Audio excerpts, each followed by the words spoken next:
Do you want your model railway track to look like the real thing? Well, this is not the real thing, in case you thought otherwise. If you want to know how to make your model railway track look like this, stick around. I'll give you the recipe of my secret sauce in this two-part series focusing on 5 key areas: painting, soldering, laying, ballasting, and weathering of model railroad tracks.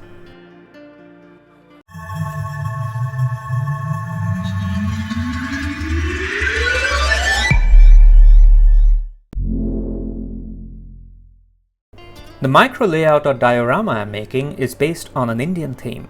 So I need concrete ties since in India that is what is standard for the mainstream railways for last many years.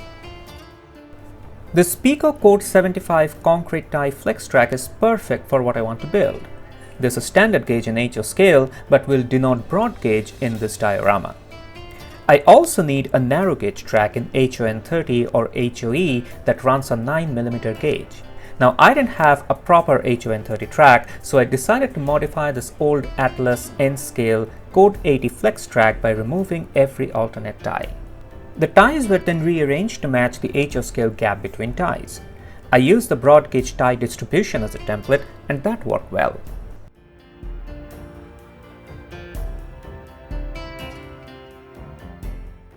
Once the ties were arranged, I took ultra thin, strong two-sided cloth tape to keep the ties in their respective places.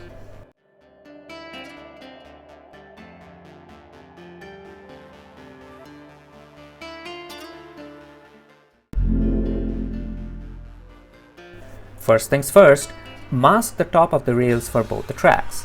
I'm using Tamiya 6mm masking tape for this.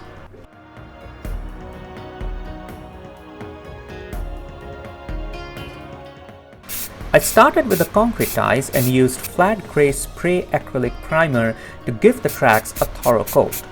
Primers make a lot of difference in a paint job. I repeated the same process for the narrow gauge track.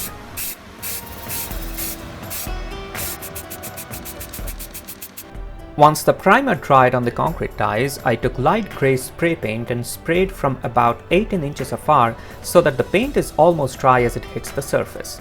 That created the uneven texture of concrete on the ties convincingly. Then, I repeated the step with deep gray spray paint to add different tone and texture.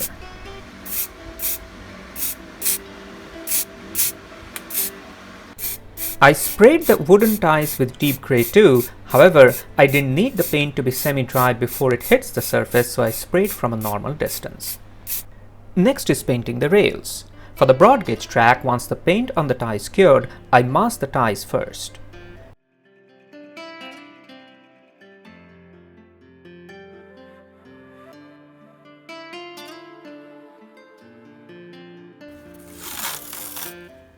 It took a bit of patience, but now I have a very narrow openings that focus only on the rails, the chair, and those tiny little pandrel clips. I took deep brown and sprayed the rails from the side.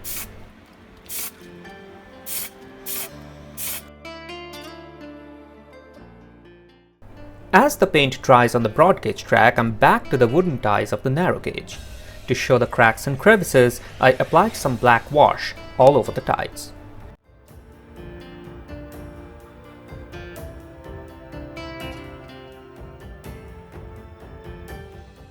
To add a bit of rust and dust, I applied some dry pastels on the broad gauge rails. Once satisfied with all the painting, it is just a matter of removing all the masking.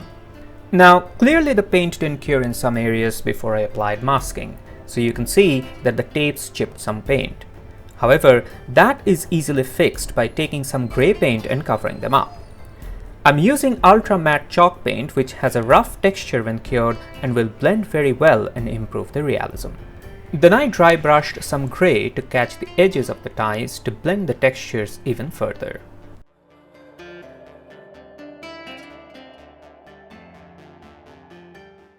Removing the masking from the top of the rails reveals the full picture. And boy, doesn't it look nice!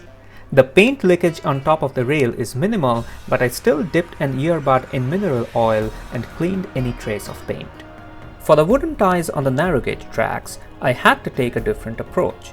I took various shades of grey and brown and dry brushed them randomly on the ties. You really don't have to follow any pattern, just make sure that the amount of paint that gets transferred to the ties are minimum. It's just to add a natural variety to the aged wooden ties. Painting the narrow gauge rails also had to be done by hand. However, the masking tape on the rail head kept it simple and made sure that the lines stay defined.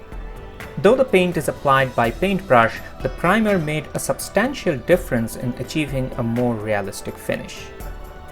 As a last step in the painting process, I made sure to give the rails and the ties a good dusty feel using some dry pastels and colored charcoal, and the top of the rails was cleaned with mineral oil. This is how the tracks looked before they were laid.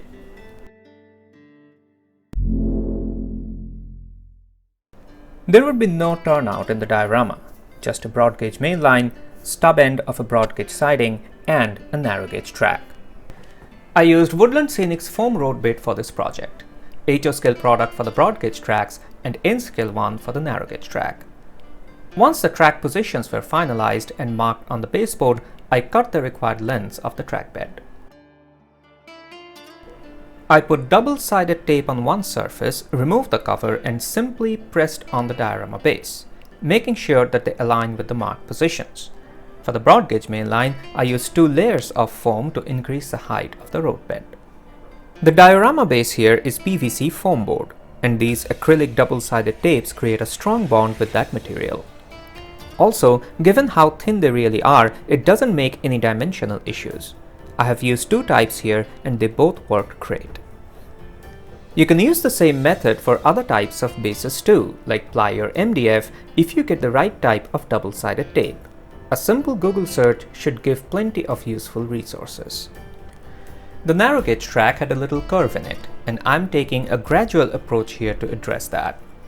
Instead of removing the whole protection for the 2-sided tape and trying to put it in place, I'm fixing a small portion of the track bed, aligning it to the markings first. Then I'm revealing a few more inches of the tape and fixing a bit more to gradually get the curve right. Though it is a photo diorama, in good conscience I cannot build any model with a railroad track without making a provision to run trains on it. That means soldering wires. I prefer soldering wires on the underside of the rail.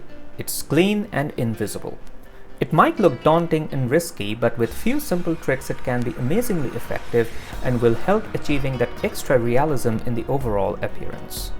After you expose the underside of the rail by cutting the web, you need to roughen the surface a little bit to ensure the solder holds onto the rail reliably.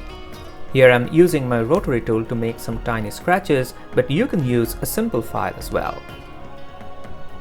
For track soldering, you need flux, some low temperature silver solder, I use the brand Kester, and of course a good soldering iron. I'm using this small chisel tip, but you can use even smaller tips if you have them. I set the temperature at about 470 degrees centigrade. Once the solder is hot, I tin the tip using normal 60-40 solder. Then I tin the stripped wires that will be soldered to the rail. Notice how little I stripped. To tin the wires, I hold the end of the wires on the tinned tip of the iron and then hold the wire against the solder. Heat flows through the wire to the solder, melts it, and then the molten solder flows through the twisted wire and creates a solid tip. These are 20 gauge wires, enough for the size of the model. Now comes the track. The areas that were prepared for soldering first gets a little bit of flux to ensure clean surface and solid bond. Tinning the rails need to be fast and efficient because you don't want to hold that iron on the rails for more than a second or two and risk melting those plastic ties. A tinned soldering tip and high temperature are crucial. You hold the iron carefully between the ties, making sure that the tinned tip touches the rails. Then you quickly bring in the low temperature solder and touch the tip at the contact point. The existing molten solder on the tip of the iron will help transition the heat rapidly to this low temperature solder while heating the rails simultaneously. Low temperature solder will melt rapidly and spread on the rails. Ensure to remove the iron as soon as you see the solder becoming fluid like mercury. Now that both the wires and the rails are tin, I hold the tin wires on top of the tin rail and press the hot iron from top. High temperature melts the solder rapidly. Remove the iron as soon as it melts the solder to a shiny liquid. The trick here is to be firm and quick. Keep holding the wire in place while the molten solder solidifies. If you don't get it the first time or get a cold solder joint, wait for it to cool down and try again. Don't go at it right away. With some practice, it is fairly easy. See? No melting or deformation. Practice makes it perfect, but most importantly, a high temperature reliable iron and superior quality solder and flux are crucial for your success. Did you notice that I soldered 2 sets of wires for each rail? Takes a little bit of time, but it is worth all the effort to eliminate single point of failures that is hard to reach. It pays off in long run. Always. I start from the narrow gauge side by drilling the access holes for the wires to go down the base in appropriate places. The narrow gauge track already has the 2-sided tape installed. All I had to do is remove the cover and fix the track on the foam.